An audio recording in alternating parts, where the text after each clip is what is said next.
at Melanopath. In today's video, I will showcase a melanocytic tumor with a MYO5A-NTRK3 fusion. Here is the clinical data of this case, and here is a drawing I made of the lesion. On low power, we can see that the lesion is mainly located inside the dermis with these sheet-like patterns, but still there is some sort of junctional component. And if we zoom in on this other part of the sample, we can see this biphasic architecture. I tried to show this wavy pattern that appears, and we'll be talking about that later on. On a high power, we can see there is a very small junctional component made of nests of spindled melanocytes that are quite large. There's a few lentiginous melanocytes. The epidermis is not hyperplastic and there's no pagetoid spreading.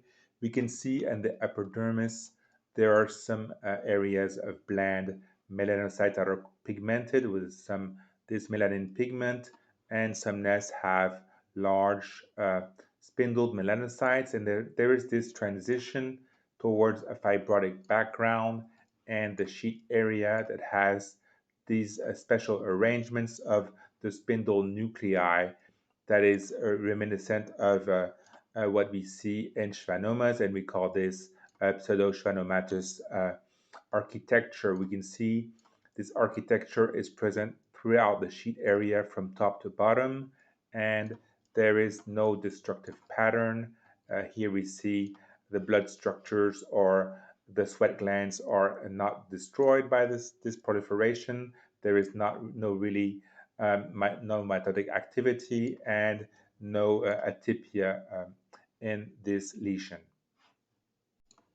Things are quite similar on the other part of the sample with these junctional nests, and then we have these small pigmented bland melanocytes, and this transition into this spindled area that is less sheet-like. In this area it appears more biphasic uh, on this side area.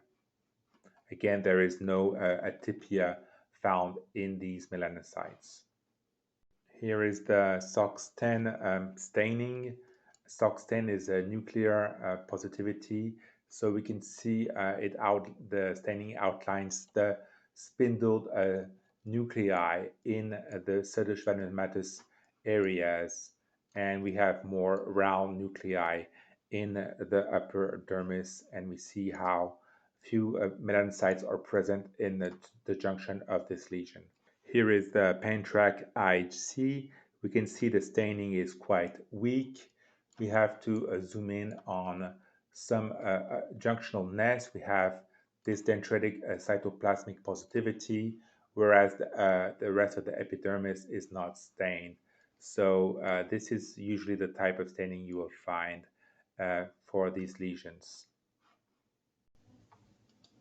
To sum up this case,